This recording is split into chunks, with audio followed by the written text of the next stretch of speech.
Gonzales. I'm from grade 4, Generosity. Ngayon po, tuturuan ko po kayo kung paano tamang paglalakad. Before that, tuturuan ko po kayo yung hindi tamang paglalakad.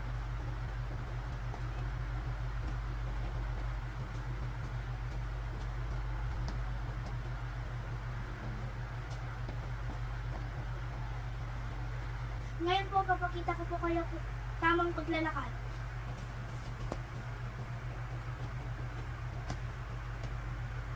Nakita niyo po, ngayon po yung tama.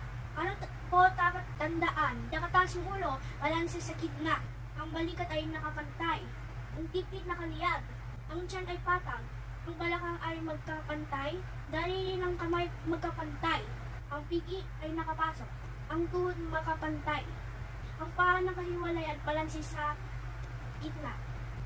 Tandaan ang paa at kamay gumagalaw upang hindi sumakit ang ating katawan. Pagkatandaan ang tamang paglalakad ang gagawin upang hindi po ngayon karoon ng problema.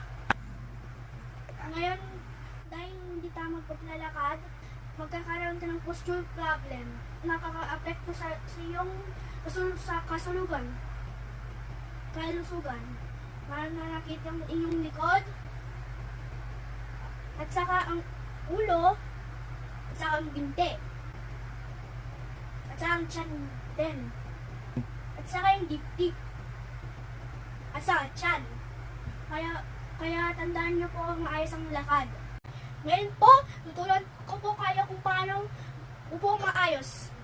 Before that, turuan kita kung paano hindi proper.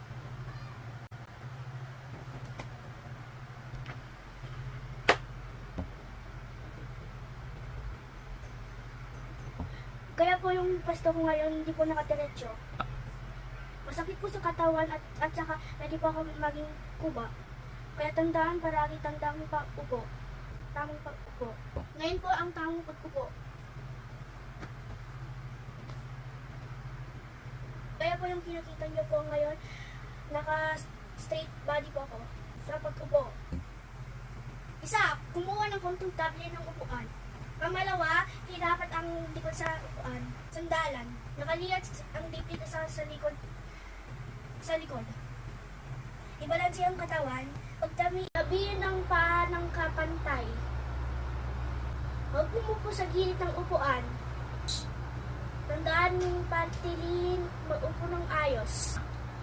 Dahil pasalalay ang ating postura, ang ating pusugan. Kaya dapat kapatandaan, umupo ng ayos para maganda ang ating sirkulasyon. Upang pagkaisip, upang maggawa ng tama.